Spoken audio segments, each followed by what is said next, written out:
Round one. Fight!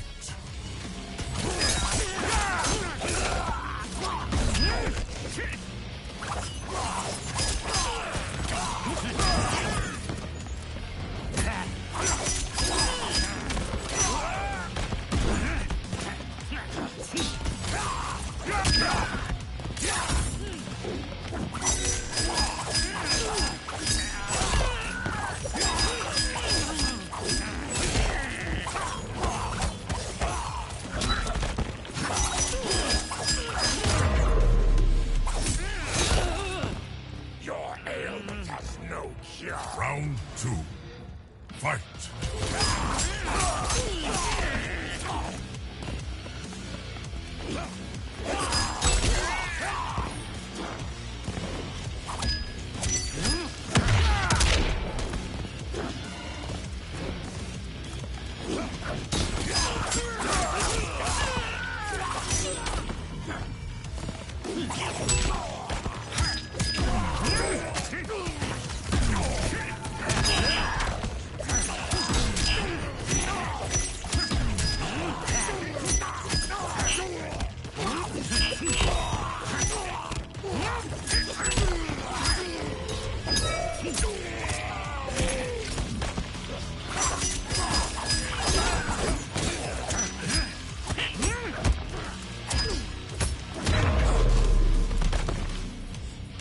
Don't you watch scary movies? Final round. Fight!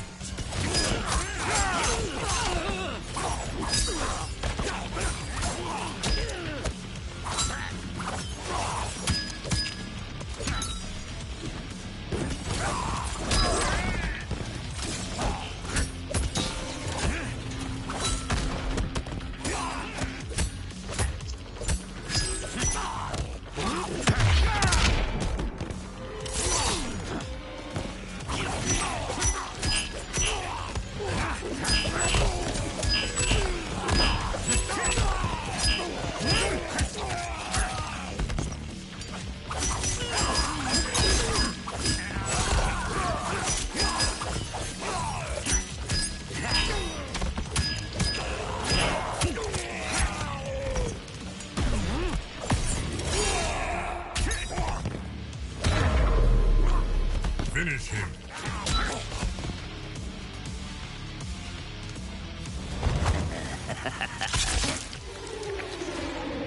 Ghostface wins.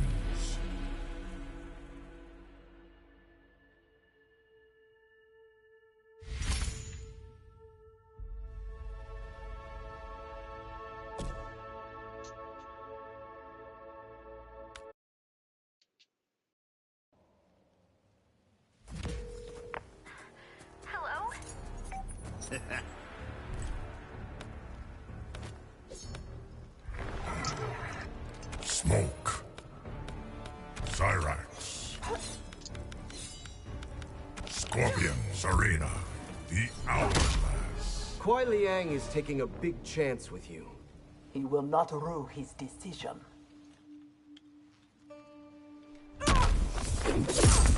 Round one. Fight!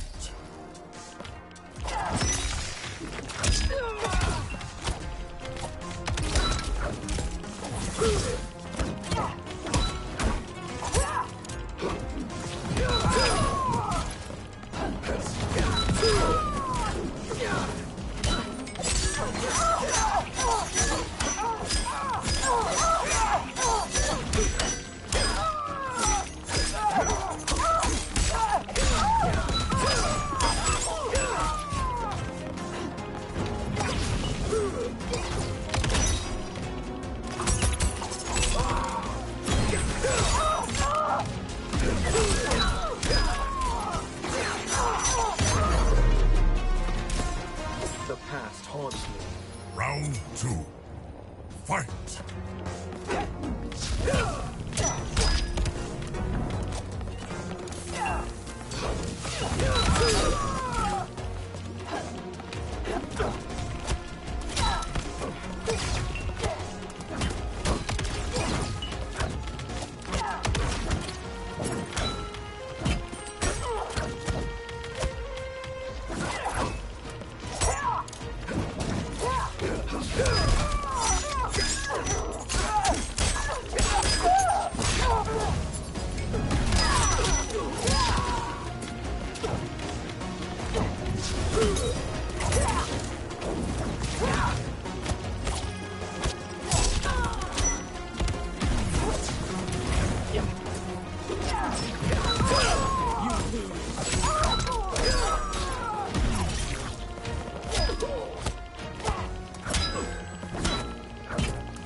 darkness. Final round. Fight!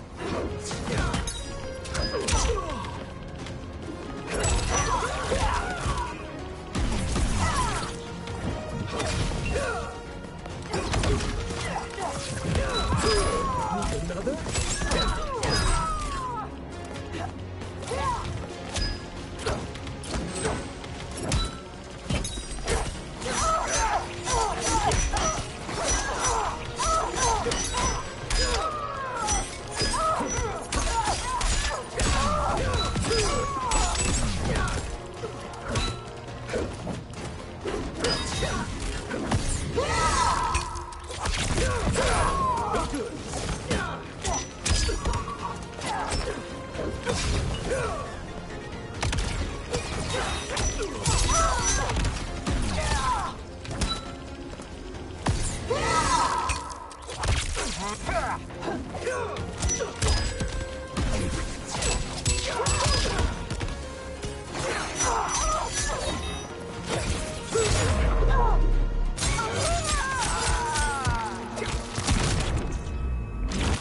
Where there is smoke, there is fire. Brutality. Smoke wins.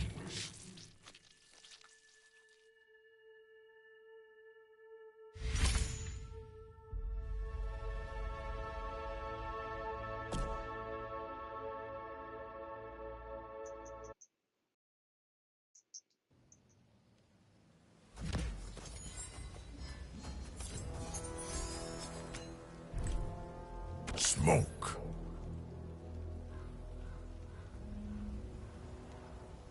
Ashra. Serena.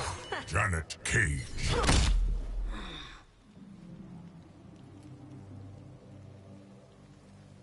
Night Market. Your anger with Bihan still smolders. Where there's smoke, there's fire. Round one. Fight!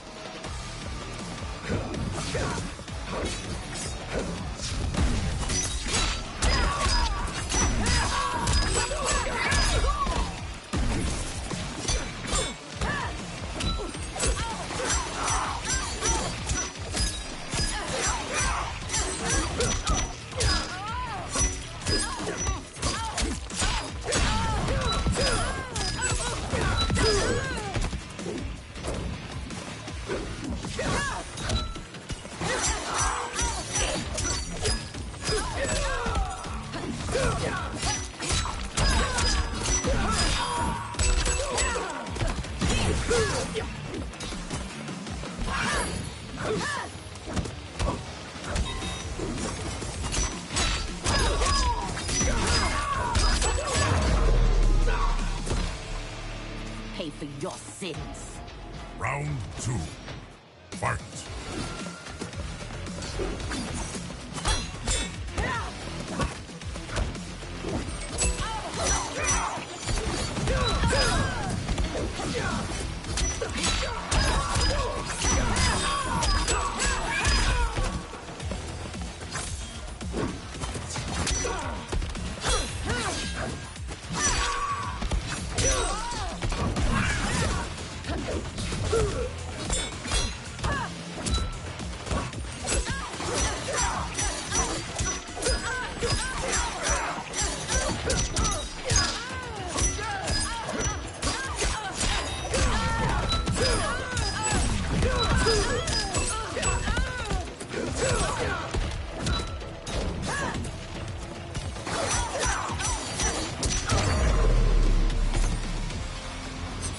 No fun being hunted. Final is it? round.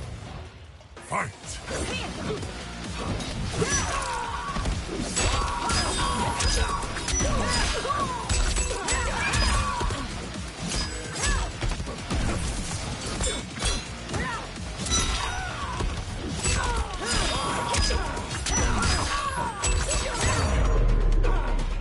Finish him.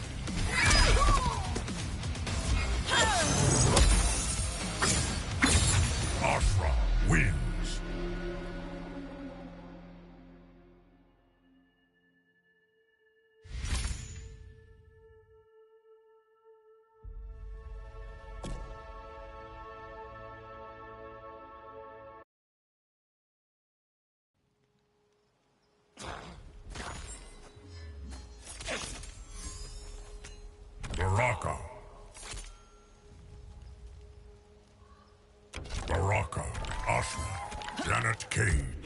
Kano, Sundo. So I look like a demon to you? How many times must I apologize, Baraka? Round 1. Fight!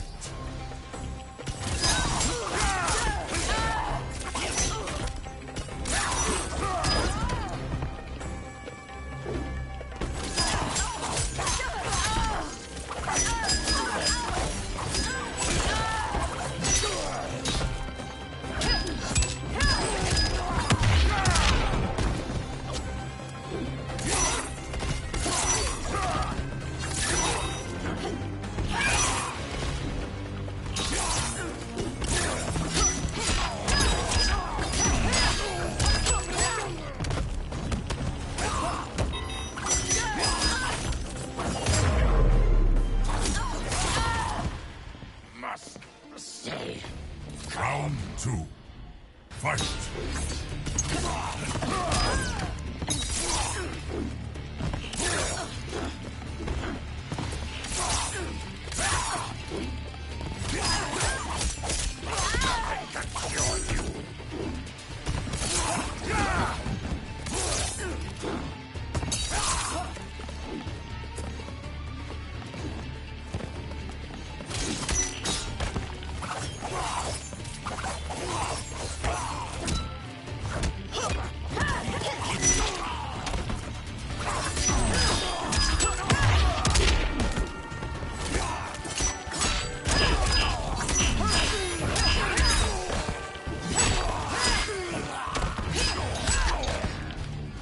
The light has brought me here. Final round.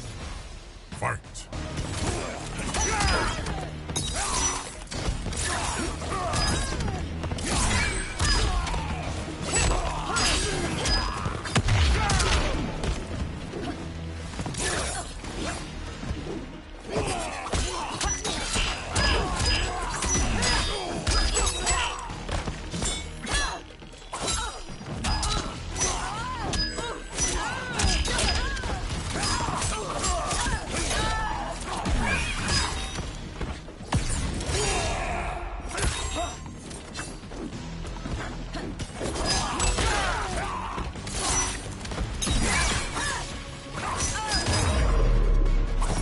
Finish her!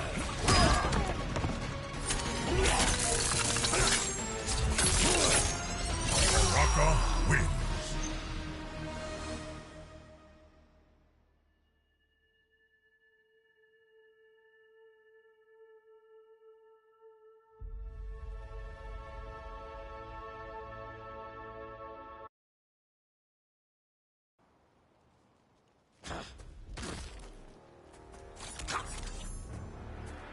Baraka.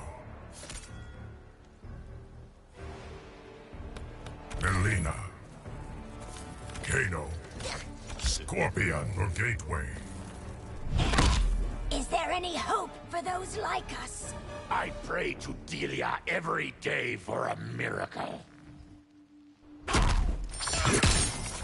Round 1. Fight!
Round 2. Fight!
Smoke. Melina. Scorpion, Serena. Sundo. I want Bihan brought before me! The Shirai Ryu won't do that, Your Majesty. Round one. Fight.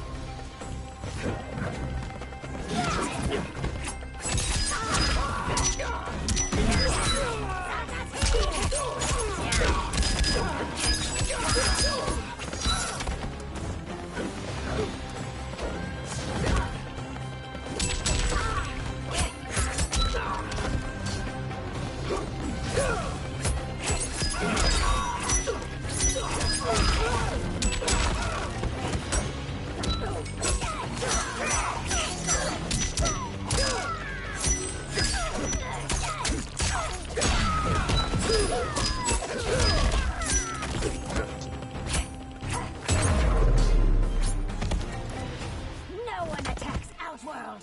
Round two. Fight.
Father would be proud. Final round. Fight.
Ashra.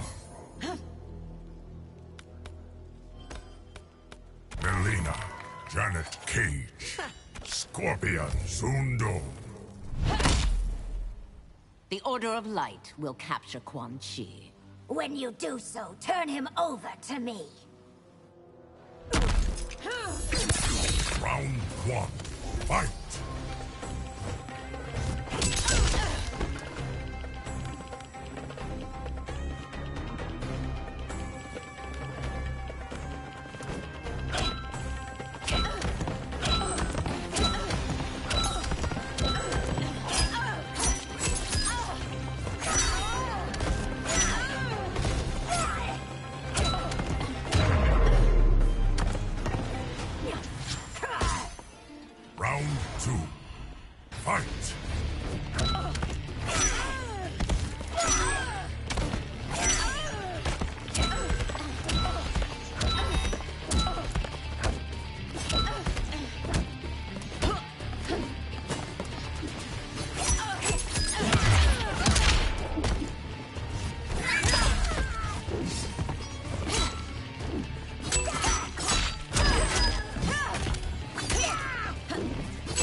wins.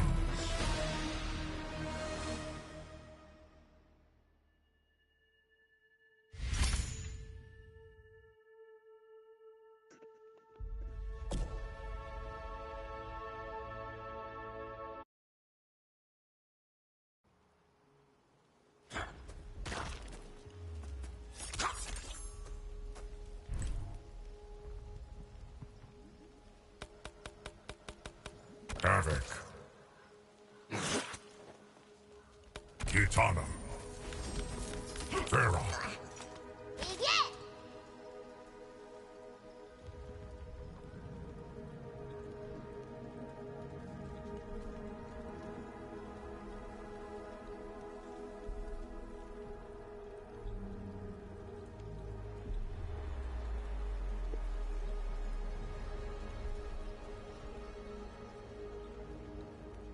Kano.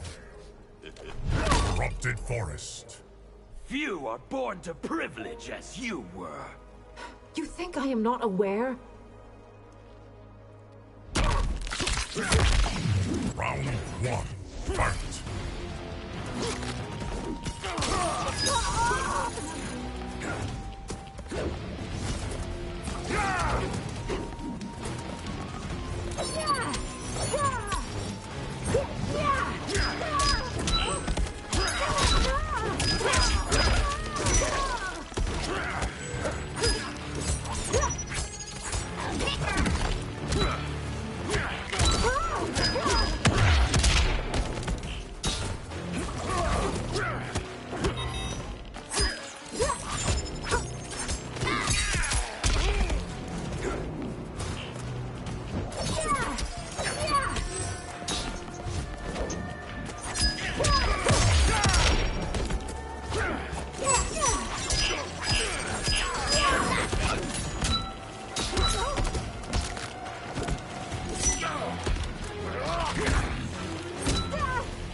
Round two. Fight!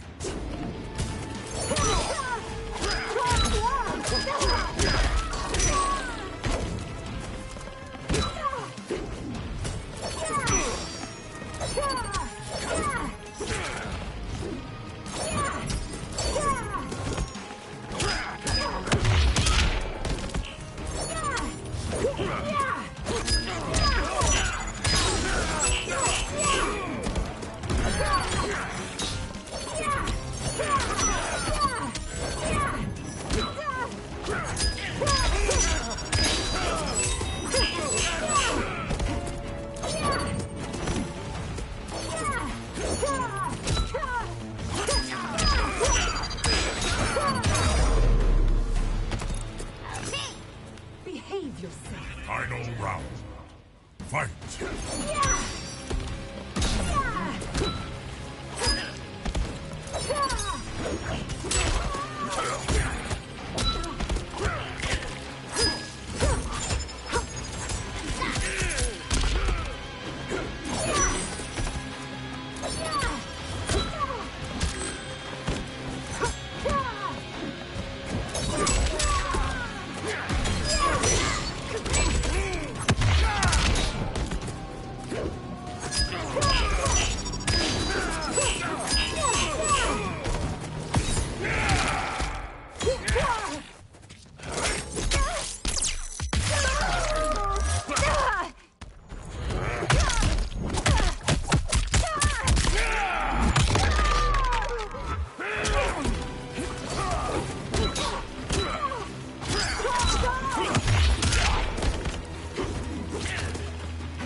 Was fantastic. Brutality.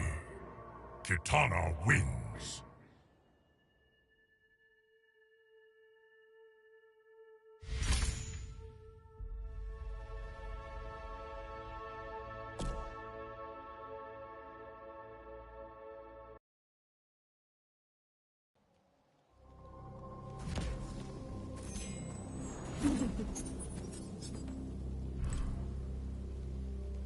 Smoke.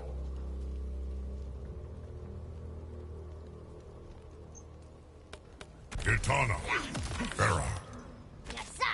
Serena. The Great Hall. You are Kuai Liang's adopted brother. His father's honor demanded that he take me in. Round one. Fight.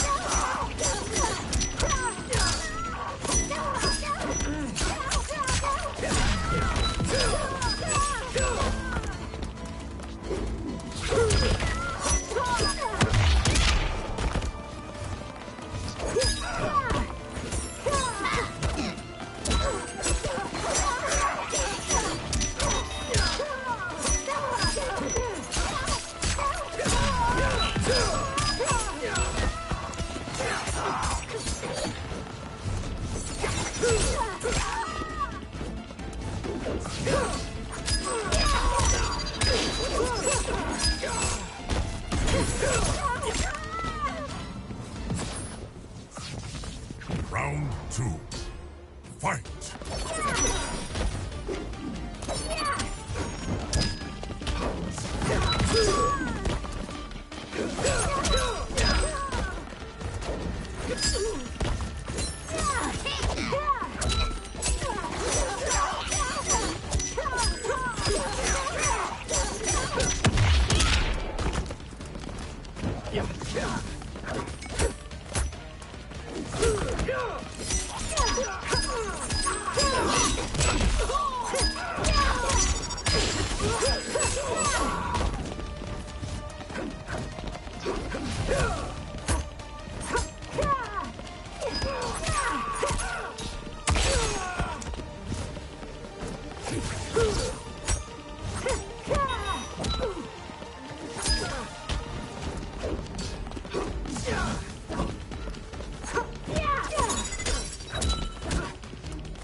Change is in the air. Final round.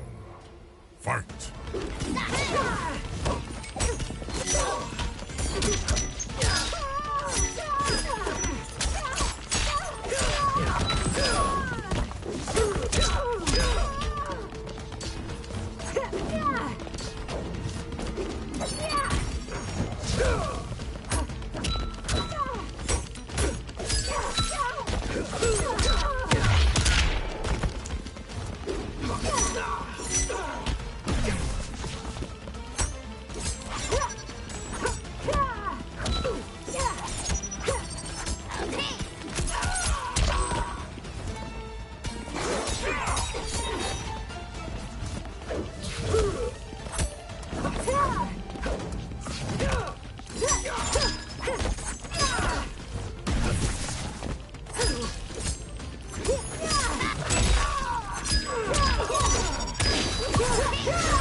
Who's next? Brutality.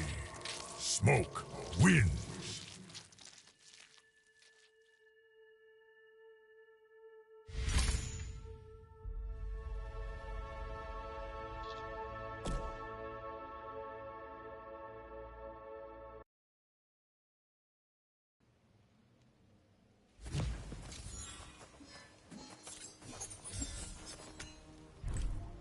Asha. Smoke Arena. Janet Cage. Hanging Gardens. There are many kinds of demons? The worst are the Anenra. Round 1. Fight!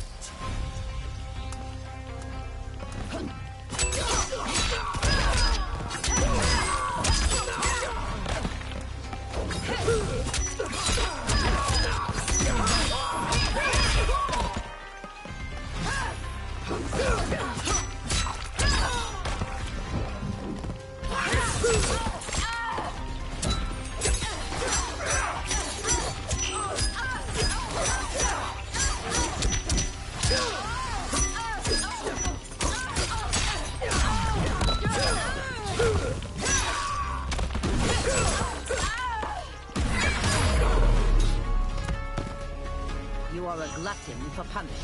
Round 2. Fight!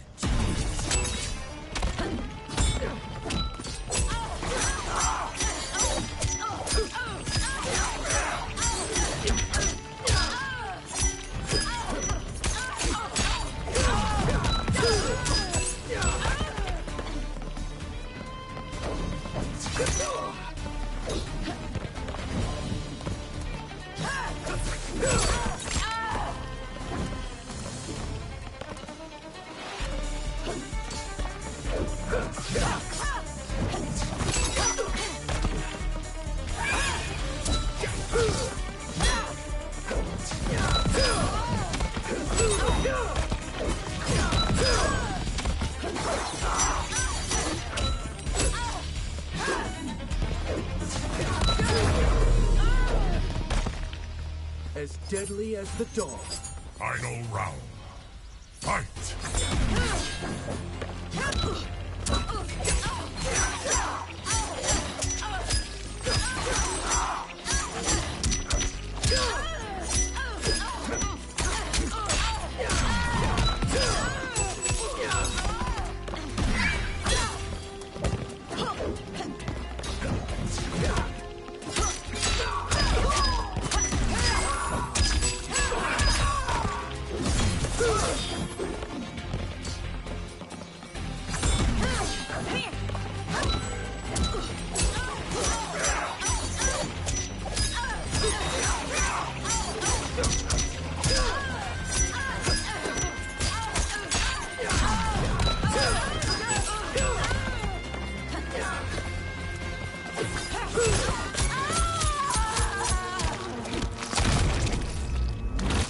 Where there is smoke, there is fire.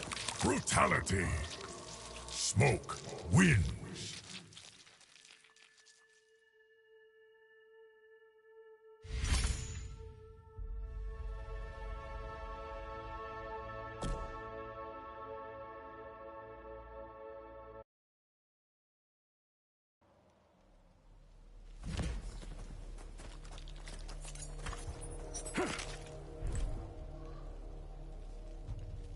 Smoke Havoc Kano. Frost Sharina. Tomb of the Dragon Army. Free yourself from your clan's bondage. Why do you believe I'm enslaved? Round 1. Fight!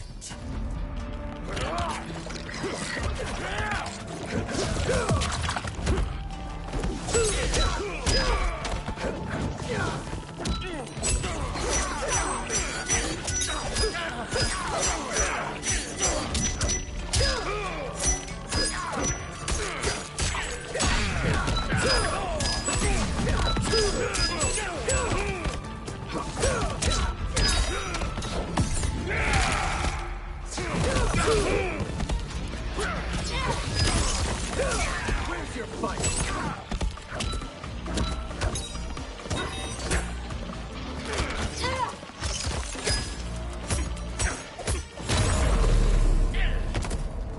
You should run now. Round 2. Fight!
Omni-Man. Serena. Scorpion. The gateway. The Shirai Ryu won't let you pass. Easy, kid. I go where I please. Round one. Fight.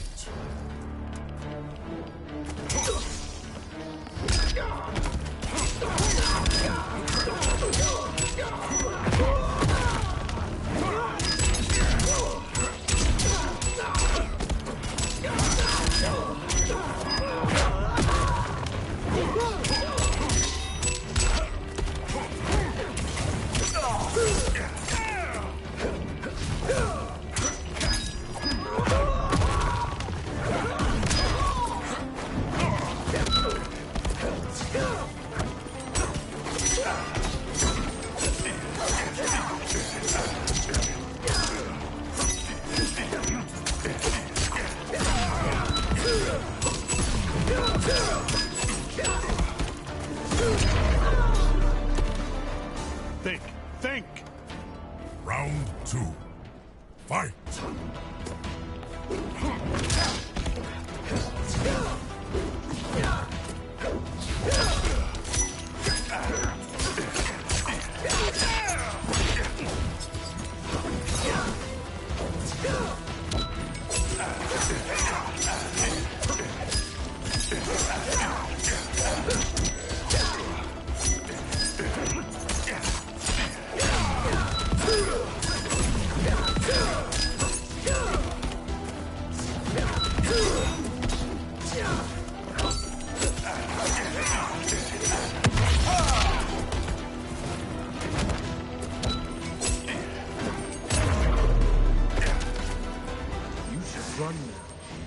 Final round. Fight!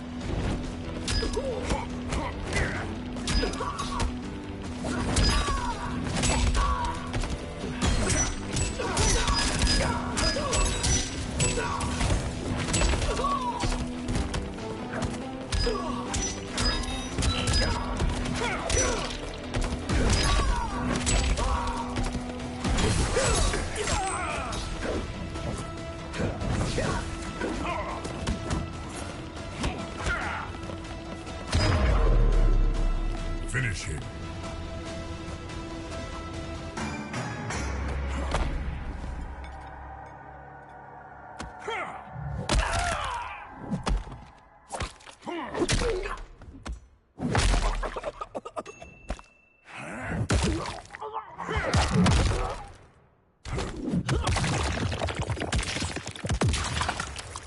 Fatality.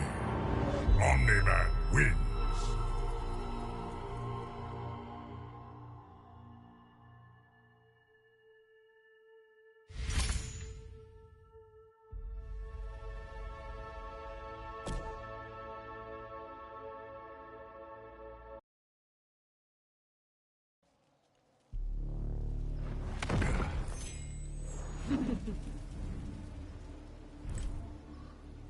Melina. Omni-Man.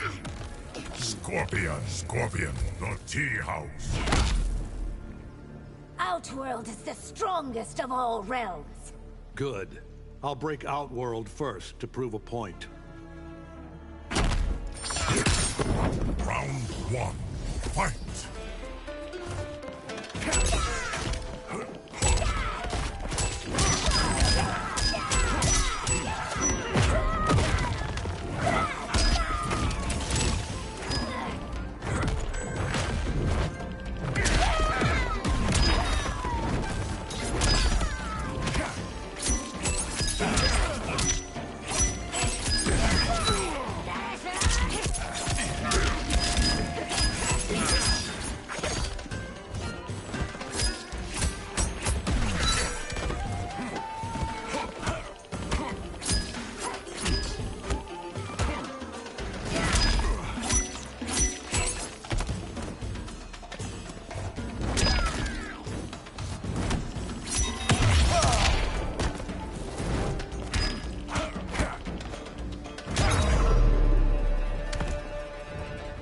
Did I break you? Round two. Fight!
Final round.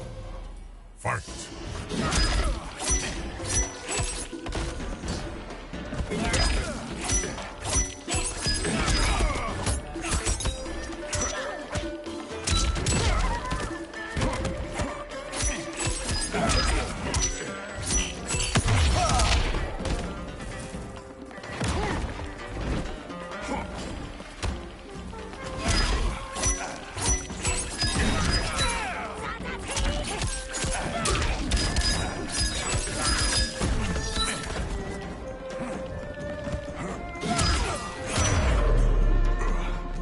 Finish him!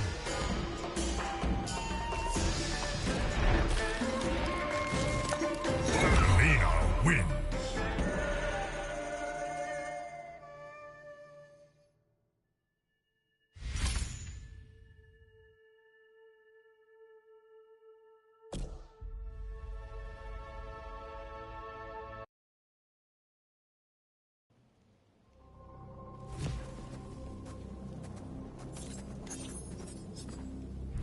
Melina. Smoke. Scorpion's arena. The gateway. I tire of those my sister sends to train me. If we do this quickly, I can be on my way. Round one. Fight!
brutality. Melina wins.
Kenshi, Gavin, Serena, Novato, the Tea House. Your new era isn't something I'd like. Are you mad? It will be paradise. Round 1, fight.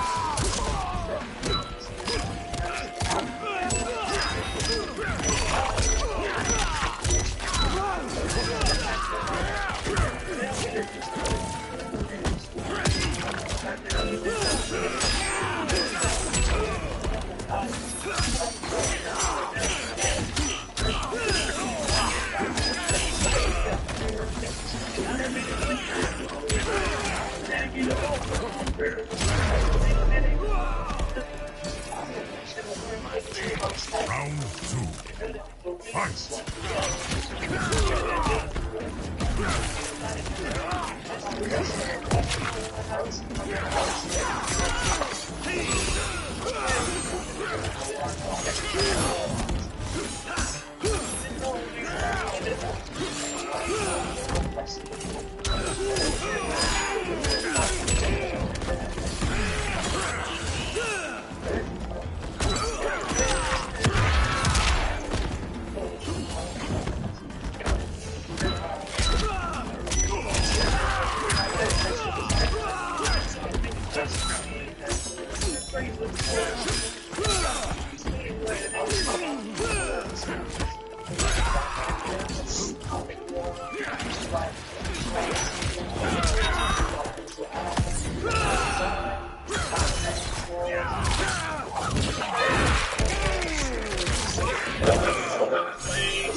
Get out.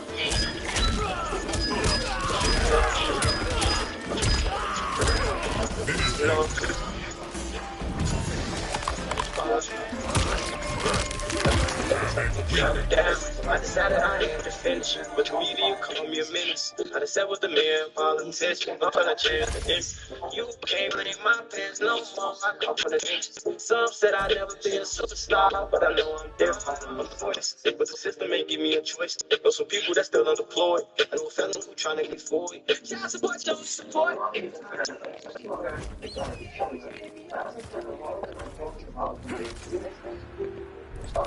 Peacemaker, Novato, Pharaoh, the Great Hall. Yeah, we can go after this game and go AFK. So. Yeah, we're gonna go out and play this one match and then I said yes, I'm gonna play this one match and we can go.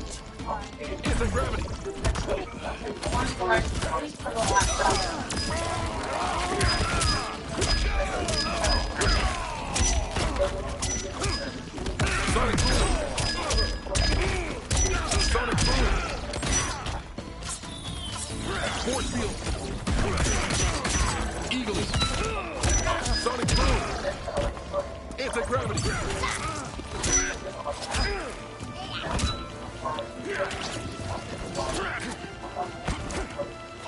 Sonic boom.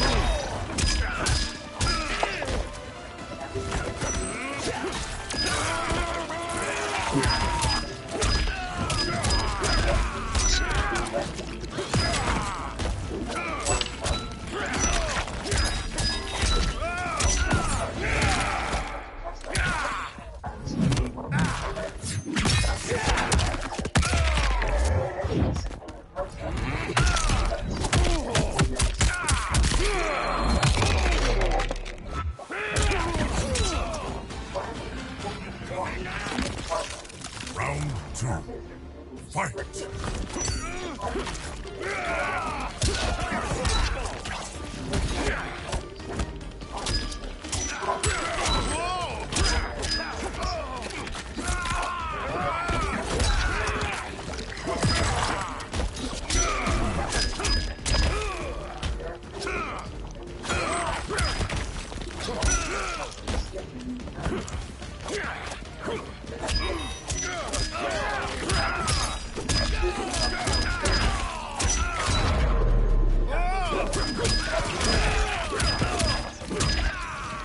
Finish him.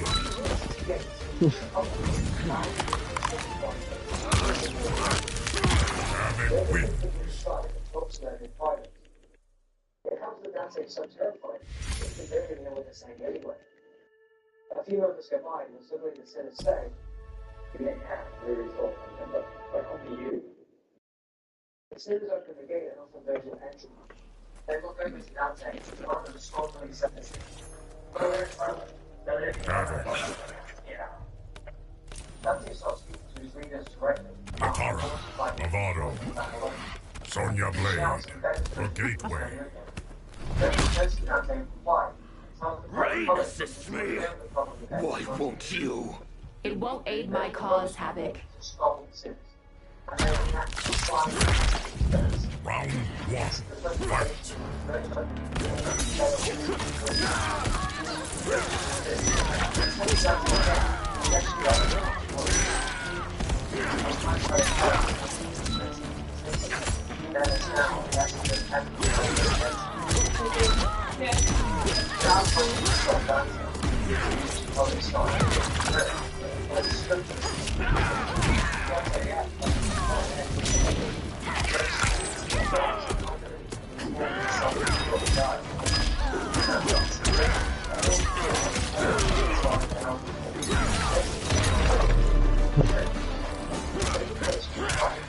Round 2.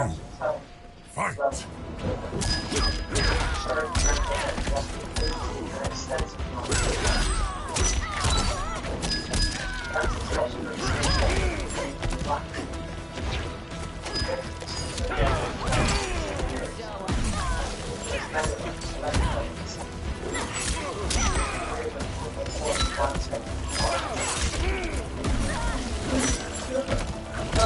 Look at me like, get Trevor driving the thing.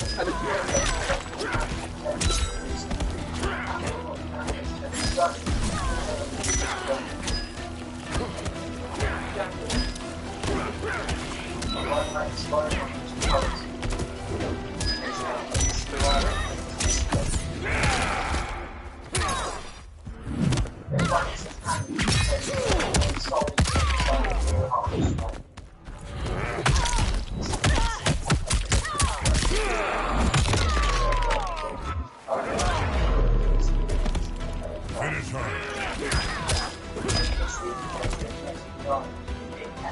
Hammond wins. I was pushing into the city or when walking through the gate, Dante and Virgil finally entered the city. So Dante describes a wide field, open flaming tubes. Tubes are different shapes and sizes, and within it can be heard the screams of sinners trapped in their own personal fiery pits. It explains that this is where the Baraka is. Matara, Lavado, Sonya Blade, Temple of Kataravaro. Rain assists me. Why won't you? It won't aid my cause, Havoc. Round 1. Fight.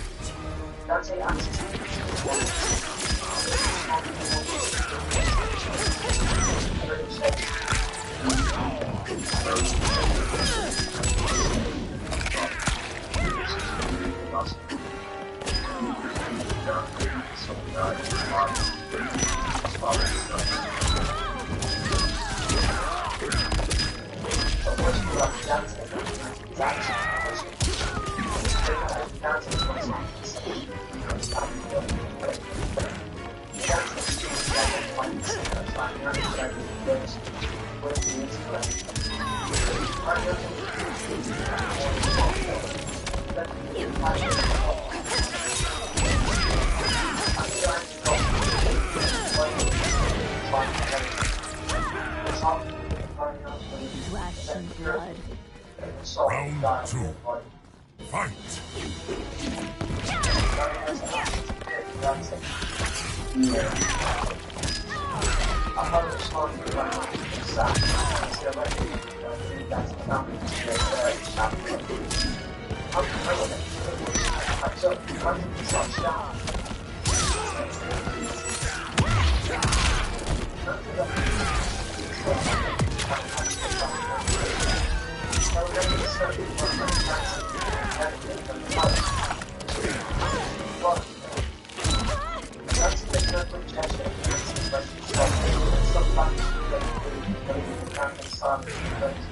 Final round. Fight.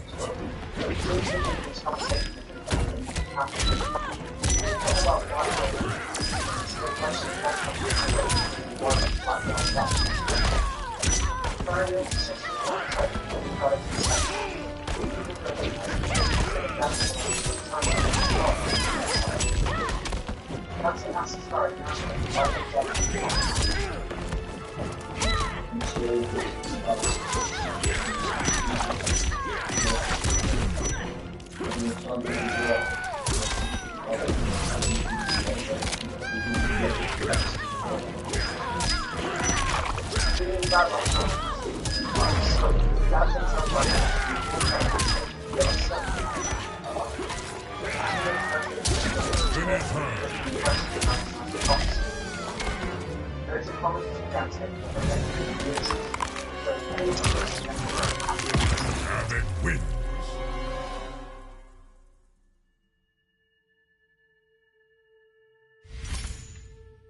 Dante is uniquely on hell, but over time, run into the consciousness of how hell is seen. It still affects the perception of the vision hell on a generalized level. Dante creates the idea of inferno, but super punished in ways that reflect this. Tara, Navarro, Sonya Blade, the Tea House. My attack on Saito's capital killed thousands. What a tremendous waste of food. Even now, Round 1. Fight.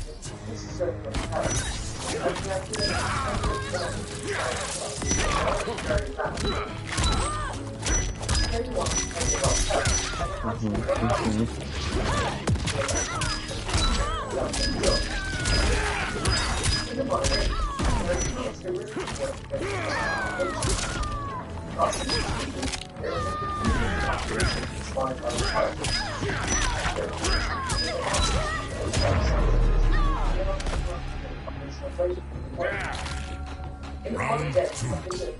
Fight.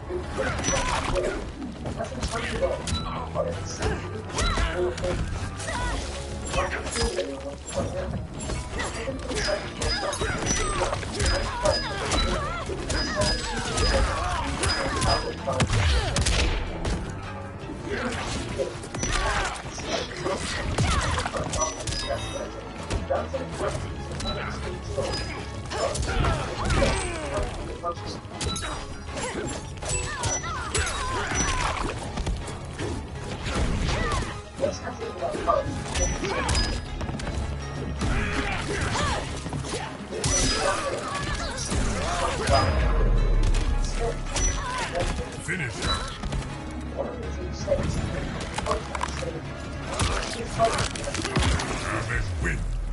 Then it's a Dante. Let's wait for a while until Houston survives. The pit breaks themselves behind some large boulders and take a brief rest.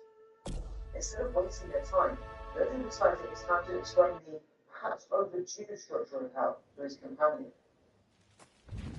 Virgil, keeps on his explanation of hell, starts to show up himself. Katara, Sonya Blade, Lavado, Shang Tsung's laboratory. Rain assists me! Why won't you? It won't aid my cause, Havoc. Round 1, fight!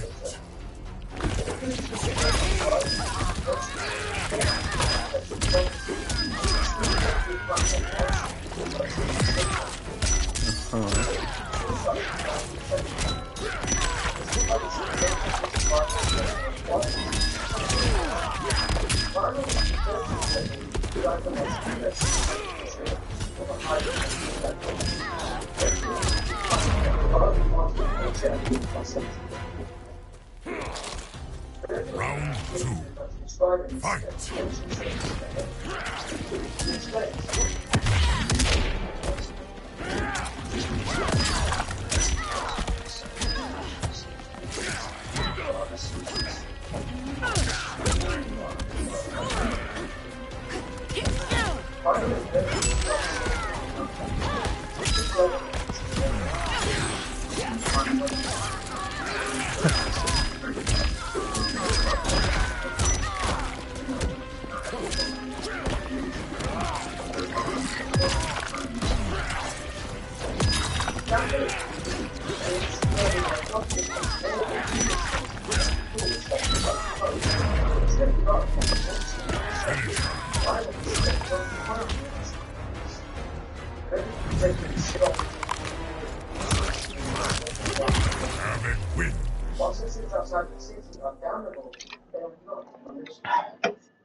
Specifically to hurt her husband, and the apparition did not intend to harm others with their food.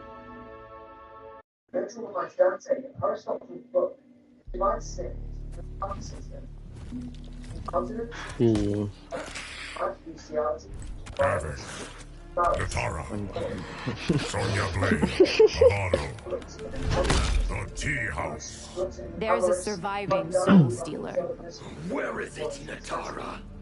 Incontinence is the least offensive of the incontinence. Round 1, fight!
Just a taste. Round 2, fight!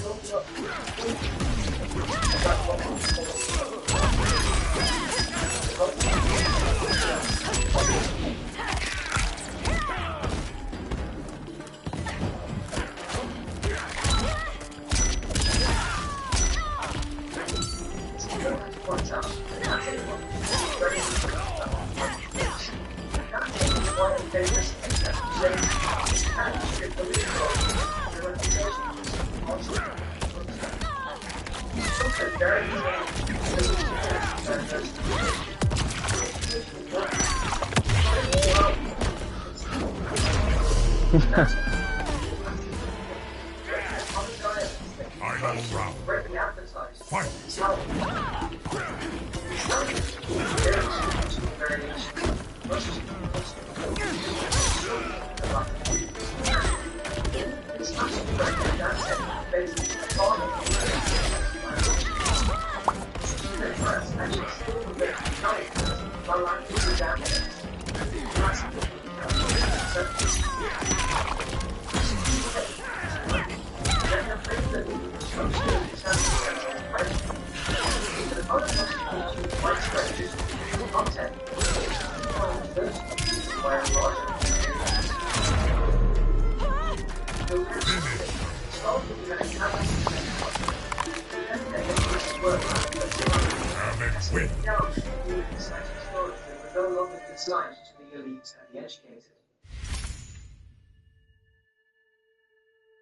After escaping the infamy of Crete, which is what Dante names the Minotaur, our two poets approach a river of boiling blood called the Phlegathon.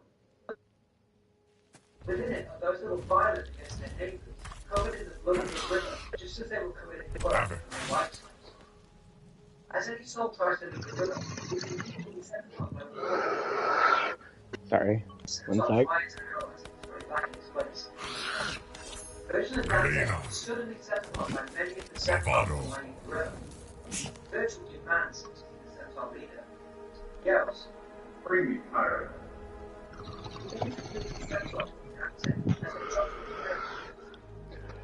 Dante is actually Scorpion. Temple of Kataravara. You will accept chaos, by choice or by force. I won't be threatened by the likes of you. Round 1.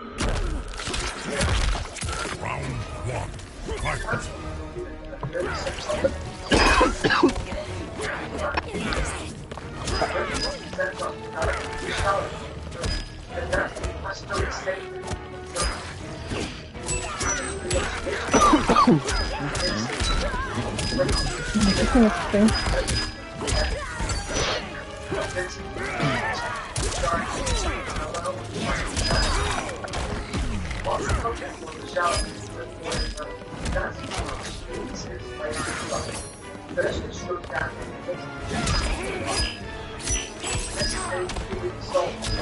Damn it.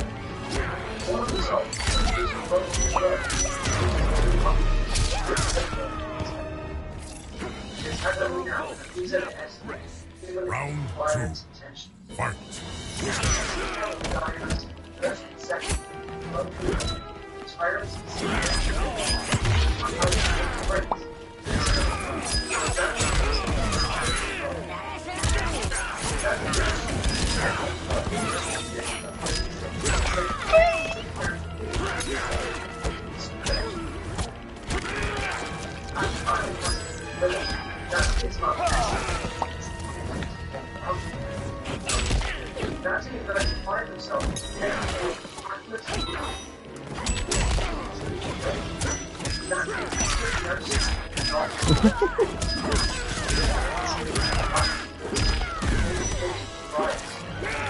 Oh, shit.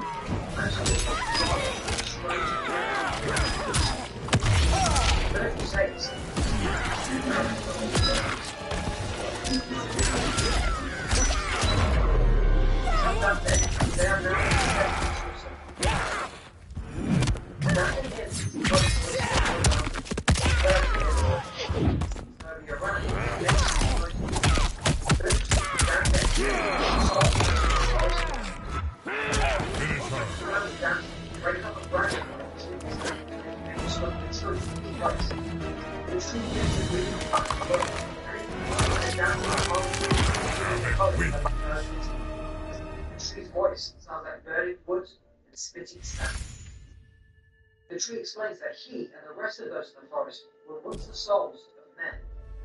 Dante drops the rest of the blood, suddenly terrified and confused. Virgil says to the tree that he is sorry for Dante, and that Dante didn't listen to it properly when he broke off the branch. And Dante recognized the words in what Virgil was written. This would not have happened to the tree. He says the tree is the thing necessary to Dante, and that he feels for its suffering. He offers the true recompense of telling Dante his story, so that Dante can repeat it from back in the New World. Retrieve the soul of Pietro della Vigna, an Italian diplomat. He was a chancellor and a secretary to Emperor Frederick II.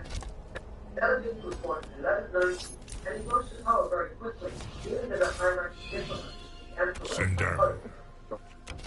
After being falsely accused of hurting the dignity of the Italian sovereign, he was thrown in jail. After a while, the Emperor came to visit him, and in his wicked state, he was unable to speak to defend himself of his accused actions. Pietro was blinded by having his eyes removed by the prison guard. He begged for mercy of death, but it was not provided to him. So in 1249, he killed himself by smashing his head against the wall until his brain was dashed from his skull. Della Vigna says, "10 days before this woman in the night, she was like an outlaw. I was loved by Emperor Frederick II, and those around him spread vicious rumors and jealousy. I choked myself to sleep against those lies." Della Vigna begs Dante to clear his name as he returns to the real world.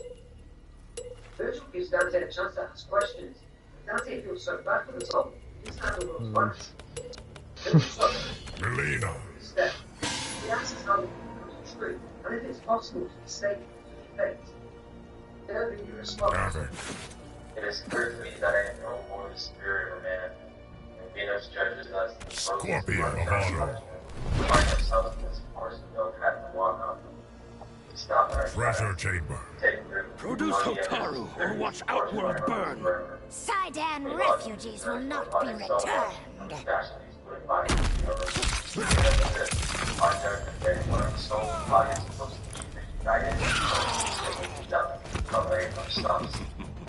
a commotion slowly breaks out. Dante's they fight from the dogs.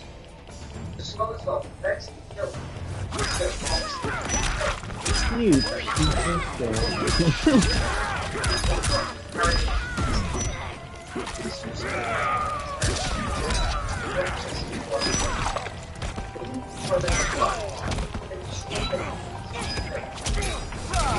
Smokers may went up somewhere in the continent, but there's a certain wall. We live with these themselves. That's the red finds out. He says the soul game was it good for you? Fatality. Melina wins. The bush replies by asking the chief poet to gather up all of his lost leaves and twigs. He says that he's the Florentine instant who hanged himself. He predicts that Florence will never be at peace. Dante, also with all the forest, is sympathetic to the sinner, and he gathers all of the lost leaves as best as he can. The two poets head further on. Hello?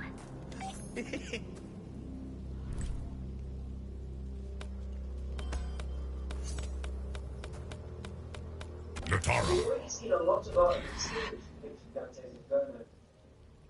The most important pieces among these are by far the works by Gustave Doré. Doré is responsible for images like this, and this, and this. He created his Inferno works in 1861, during a time when Dante's comedy was becoming unbelievably popular in France. Many critics at the time wrote about how Doré and Dante shared some kind of combined, almost psychic connection with Inferno.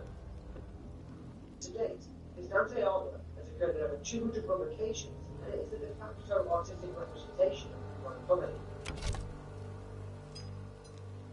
What about music? Well, you have Tchaikovsky's Francesca Garibini, which sounds like this.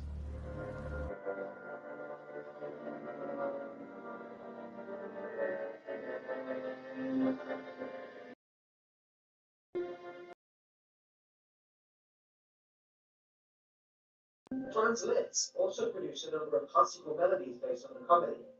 Here's one called Dante Sonata.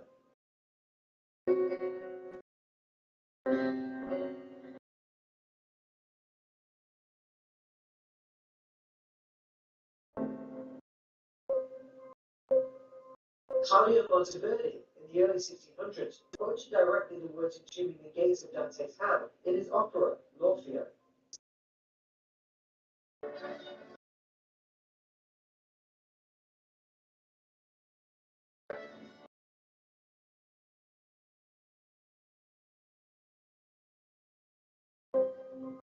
Finally, what about other literature works?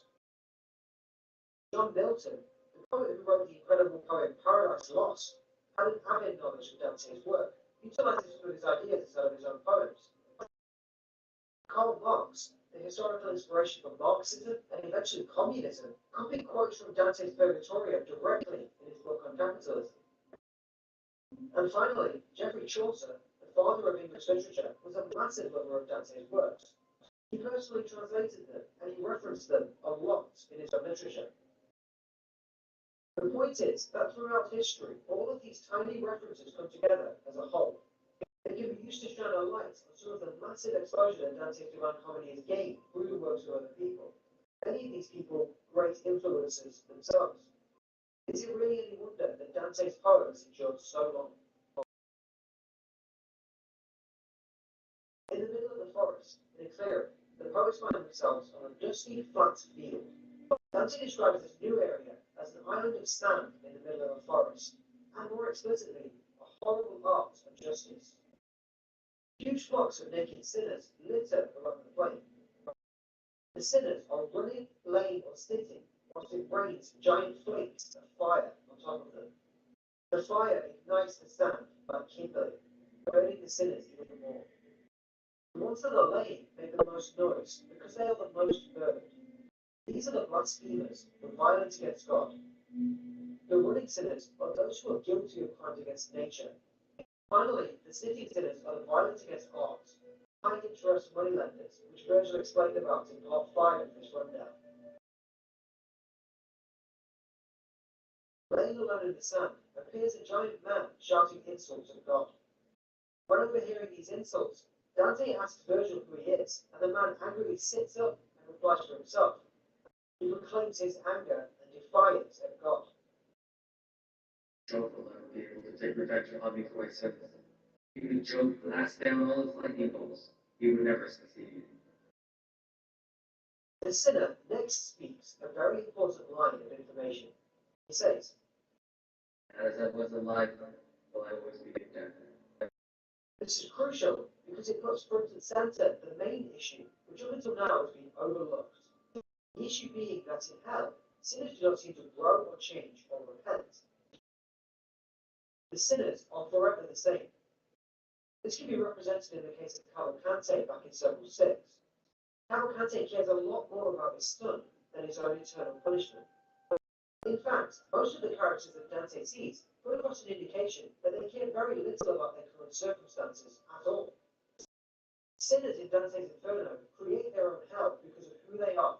They are almost totally unaware of their suffering. Aeneas, as Virgil names him, is reprimanded by the poets. Virgil says, It is your own Darius who torments you, and will always torment you. Aeneas cares very little for Virgil's words. Dante recognizes Aeneas' name as one of the 7 kings that fought against Thebes. So that Dante doesn't burn his feet, Virgil tells him to walk along the sand's edge, closer to the forest. Dante notices a small red, flowing stream, which reminds him of the bathwater provided to Italian prostitutes in Florence. After asking Virgil its purpose, Virgil tells a short tale. On an island named Crete, the center of the world and home of the Minotaur, is a mountain. Inside of that mountain is a statue called the Old Man of Crete. The statue is made of many kinds of materials, metals, clays, etc. All of these different materials represent different facets of mankind. The statue faces towards Rome, the center of the Catholic religion. Yo, why is everybody AFK? The floor beneath the statue is cracked. Through that crack, sort of tears that emerge from the statue's head. It's tears of the waters of the sins of man.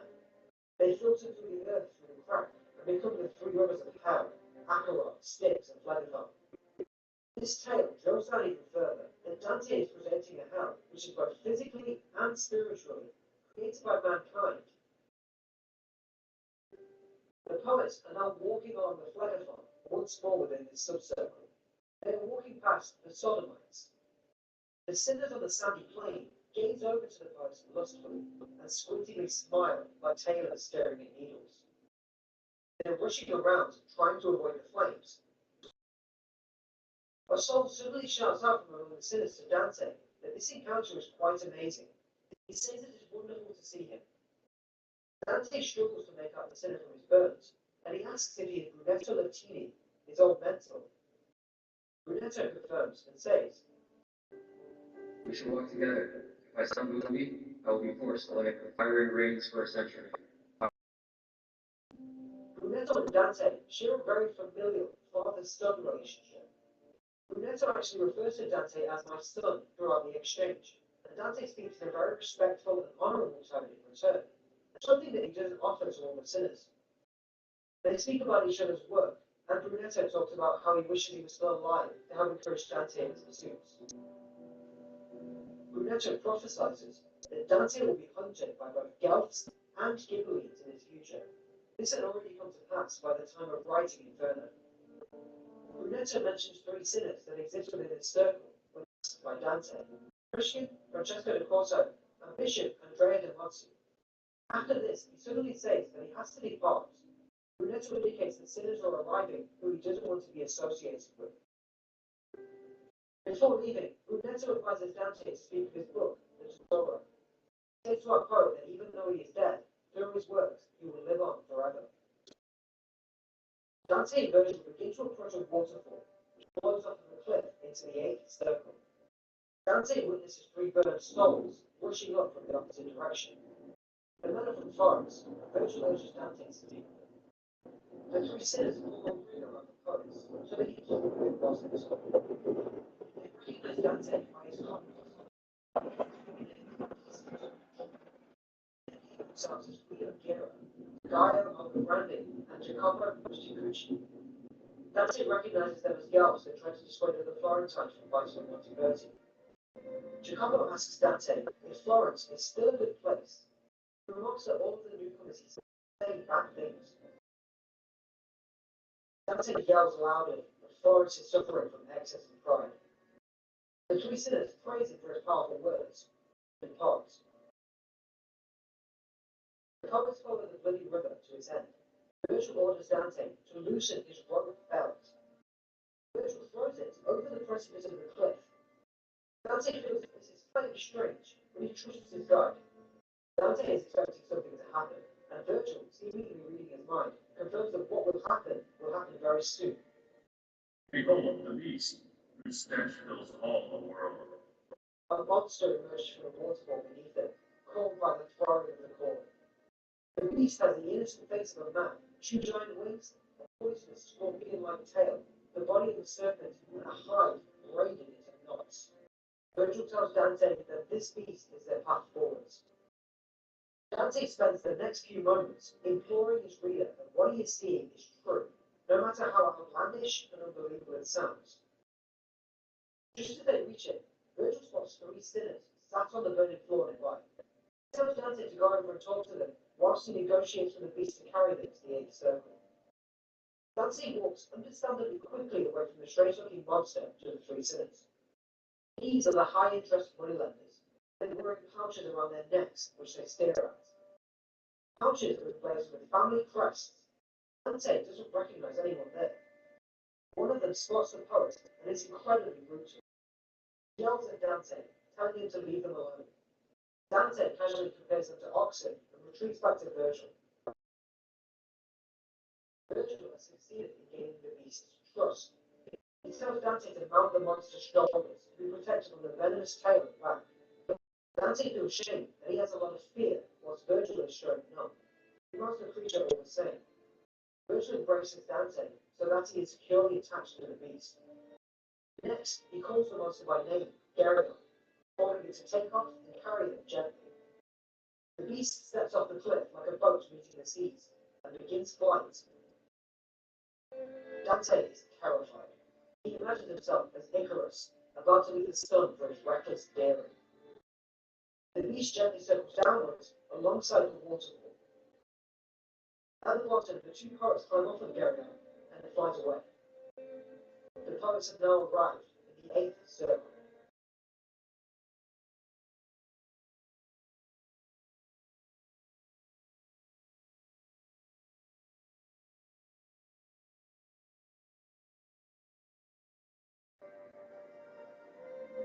In around 1315, Inferno was completed. Soon after this, Florence was forced by the leader of the military free company in charge, a man named Uguccione, to grant amnesty to any Guelph that was in exile. This was done under the condition that a heavy fine be paid by those provided amnesty. While some took up the offer, Dante strictly refused. He stated that he preferred exile to begging dishonorably to return to his home. After Uguccione was killed in the siege of Padua in 1318, Dante received another offer to return to Florence. His death sentence was to be commuted if Dante accepted house arrest. This was also done under the condition that Dante swore he never entered the Florence city again. Dante once more refused, and in reaction, Florence extended his existing death sentence to his sons. Dante already felt like his exile was his death sentence, as he was cut off from much of his family, his heritage, and his history. He hoped that he'd be welcomed home honorably someday, but fully expected to never return. Much of Dante's later professional life revolved around diplomacy. Remember that he was a valuable politician and statesman with a lot of respect. In 1321, Dante completed work on Paradiso, but very soon after this, he likely contracted malaria, and he died when returning from a diplomatic journey to Venice. He never achieved his wish to go back home. Dante's body was buried in Ravenna, where he spent a lot of his exile. On his gravestone are some words by Dante's friend Bernardo Canaccio. They say, "Florence, mother of little love." In 2008, nearly 700 years after Dante was thrown out of his beloved home, the municipality of Florence officially apologized for expelling him.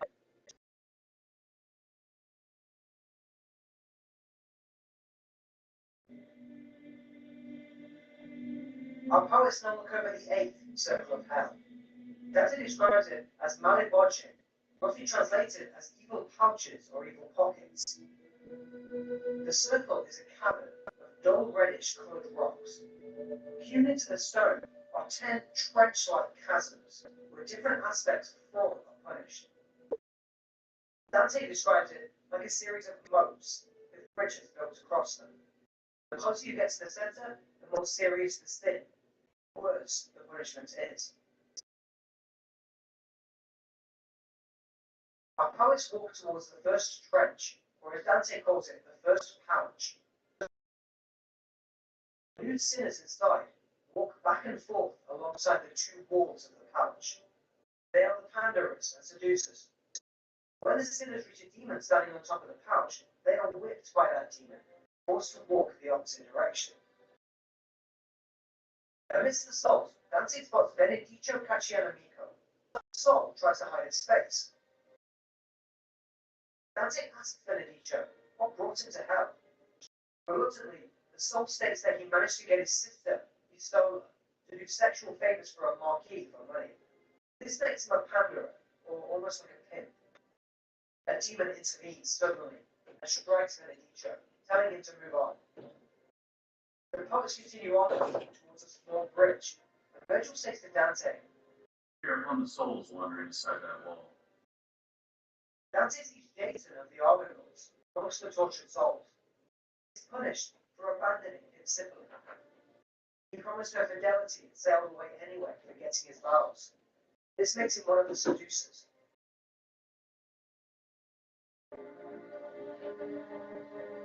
Upon reaching the second pouch, a putrid smell drifts over the bed. Dante sees souls consumed in a mound of excrement and sewage. They sigh and they cry out, actions turning into mold on their bodies. Dante feels as if he recognizes the man, but as he points him out to Virgil, the man goes wild, demanding Dante explain why he picked him out amongst the filth. Dante confirms the sinner is Alessio Intermine of Lucca. Alessio states that he suffers for his endless false flattery. The punishment in this pouch reflects the sinner's excellent. The sinner retreats back into the filth.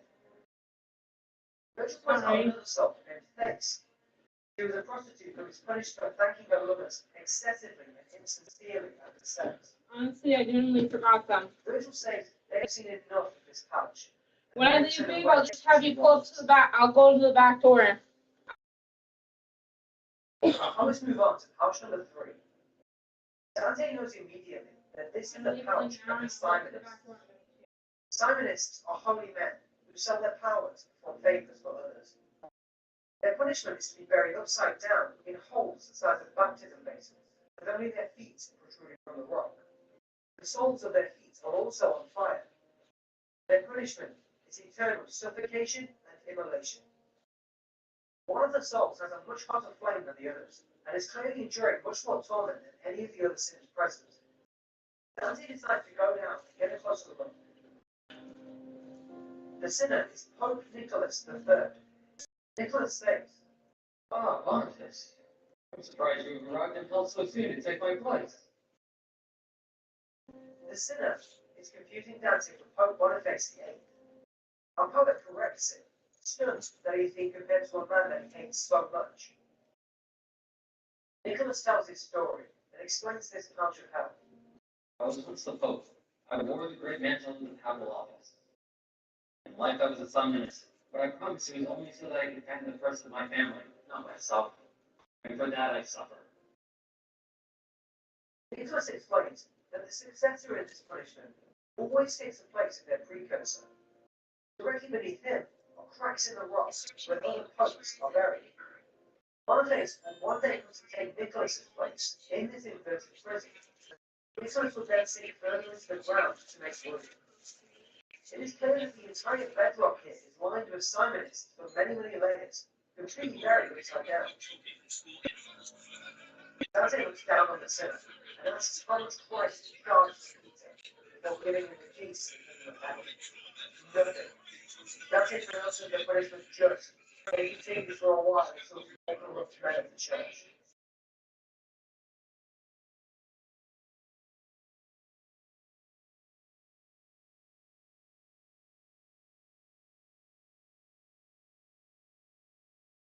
A coffee egg would be a coffee that's been hard boiled, an egg that's been hard boiled in a pot of coffee. That'd be, oh my God, that'd be a coffee egg. But I wish I had coffee. Yeah, get a percolator, right? Where you're actually boiling. Let's make both of those, and then see which ones. The coffee's not going to penetrate the shell of the egg and actually affect the flavor. So yes, it is.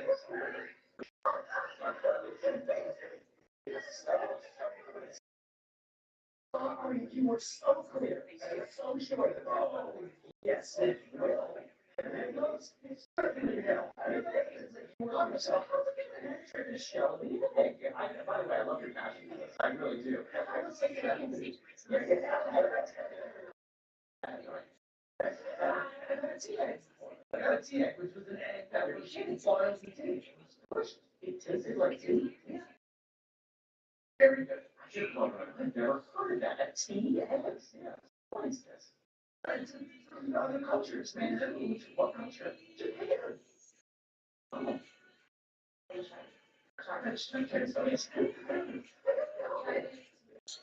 Yes. Everything eggs. And then sorry.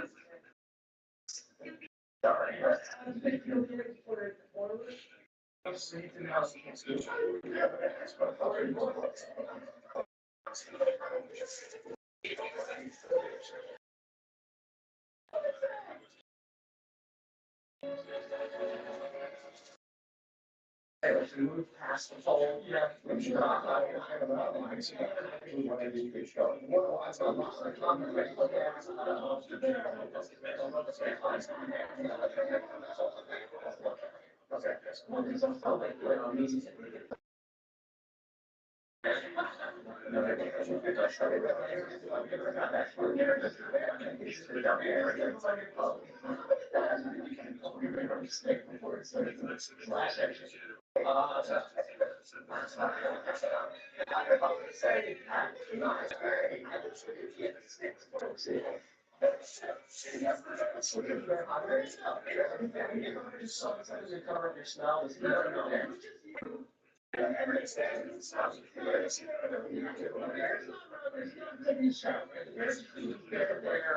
And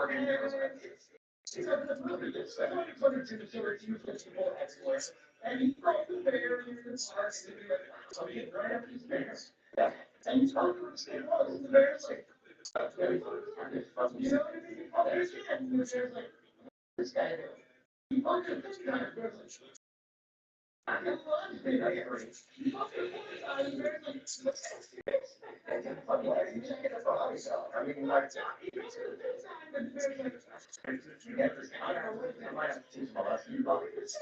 there's like, you get and then he's like, I think you can help me there 6 times before it's like, it's right. He just got away with it 5 times. Yeah. At least like a 6-foot stick. I'm not saying, it's so close. You just get, you want to do the same way. 1, 2, you want to stab a bear with a stick. Yeah. If you want, I'll look up what the internet says. You guys, let's see what you're talking about. Let's see. Yeah, I know it's not. The internet says I'm 5'10". You're taller. I'm taller. Why is the internet showing you? I don't know why the internet would do that to me. I compare the internet. I'm 5'10". I'm talking about some bullshit on the internet. Those old network things. Oh, those are fun. Those are fun, but they're total bullshit. I wish they were. Yeah, they're not right. What's on the website? Yeah, I'm going to go to the network. What's going on the version? What's are they going to guess you taller or shorter or deaf? I was like, I'm actually not even certain how tall you are. 5'7". When you get the shoes on, take my shoes off. I'm like 5'6", 3 That's what I'm talking about. Shoes on. The internet says 5'7" for you, Charlie. Okay. What the fuck? I'm glad 5'10" is fine. What is it? Oh, what is that? Yeah, that's great. The internet says it. The internet says it. It claims that Charlie's worth $30 million. Maybe. Yes. I sure you should have certain costs. How much it says Rob's worth $50 million. Oh, it's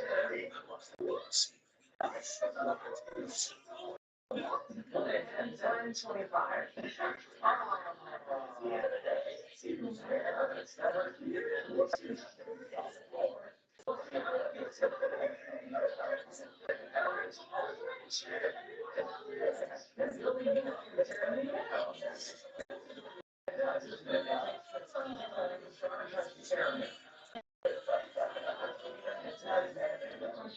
Is what makes Glenn most angry?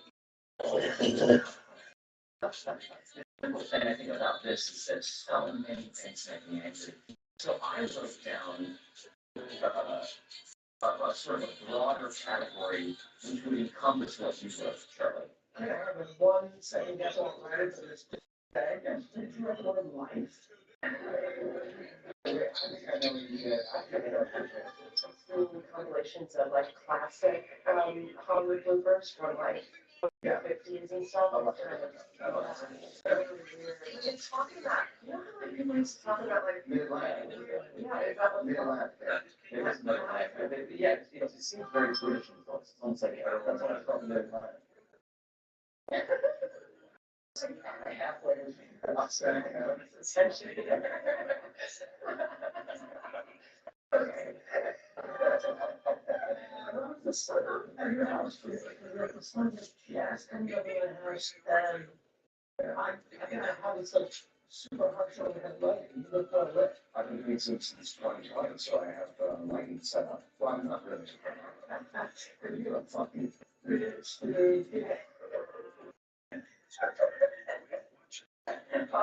It's the light. And I think I have this like super harsh on the light. You look lit. I've been doing this since 2020, so I have lighting set up. Well, I'm not really. You're a fucking bitch, dude.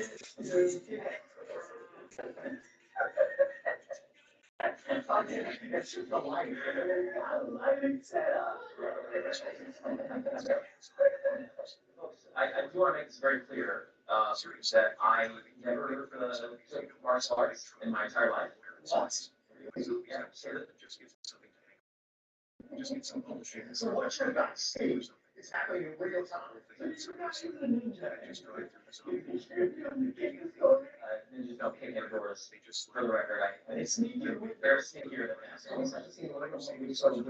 Because they're viewers now, but there's some yard listeners, so no idea what we're